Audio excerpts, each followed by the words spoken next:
school, they were making him repeat the alphabet. The crazy mother says, but he can read. They had a program, an eye gaze computer. His eye would light up the words. The sentence that he read was, we wanted to fly the kite, but the wind was too strong.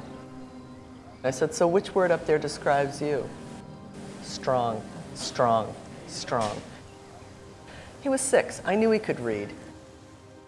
Our son, Jesse, had cerebral palsy and could not speak. When he was 6, the special education director at our local school district said we should send Jesse away to Massachusetts Hospital School.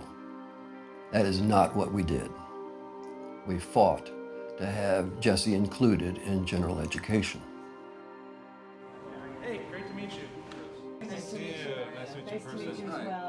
Just so admire your film. Welcome back to Boston Public Radio. I'm Jim Browdy. She is Marg Regan. Intelligent Lies will be airing on the World Channel on October 22nd at 8 p.m. It's a great documentary. You'll love it.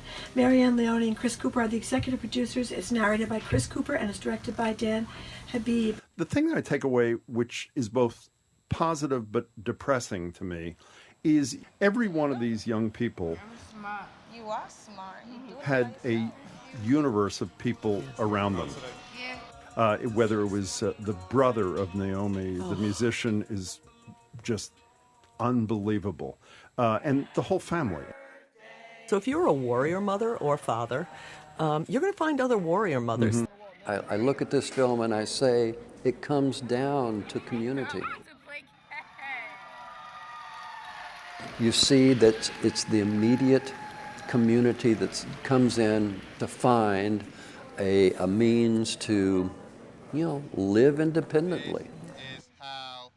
I don't know how else you do it. But you make the point, we're talking about Jesse's friends, I think a girlfriend you mentioned in one case, a friend, about what inclusion meant for those who didn't have disabilities, who Jesse entered the world of. Yeah. His best friend, who is now a linguist. He's now getting his PhD in language, how you acquire language. It's true. Jesse's little friend in the first grade who came back and said, what's nonverbal, to his mother? And she said, she explained, he said, but Jesse can talk. They just don't listen.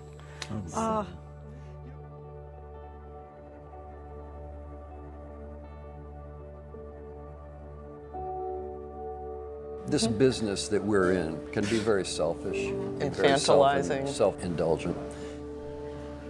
He was our greatest teacher, and he really showed us what was important. Art is born of empathy. If you don't have empathy, you can't create art. You cannot. And we are forever grateful to our son for that. He is our true north, and he is the one who has deepened whatever innate gifts we had. Jesse was a constant reminder of living the simple life. Believe it or not,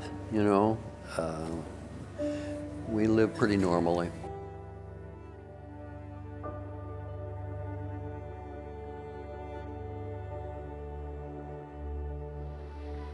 We're coming up on lavender grapevines. It's a perfect picture on a summer's day.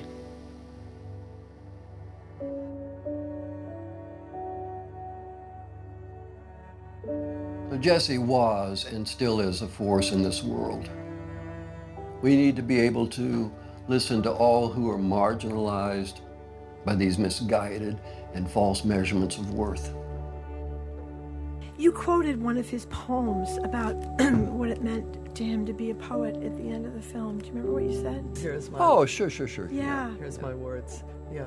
It's hard to talk about. Sometimes it's hard to quote him and say his poems. We have to prepare to do that. We have to do actor tricks to get through that. Yeah, my good you days should be good at that, the two of you, I guess. No, sometimes Marianne goes public far more than I do, and then in my case, it's like I have good days and bad days where I can talk about him, and some days I just. As Jesse said in his last poem,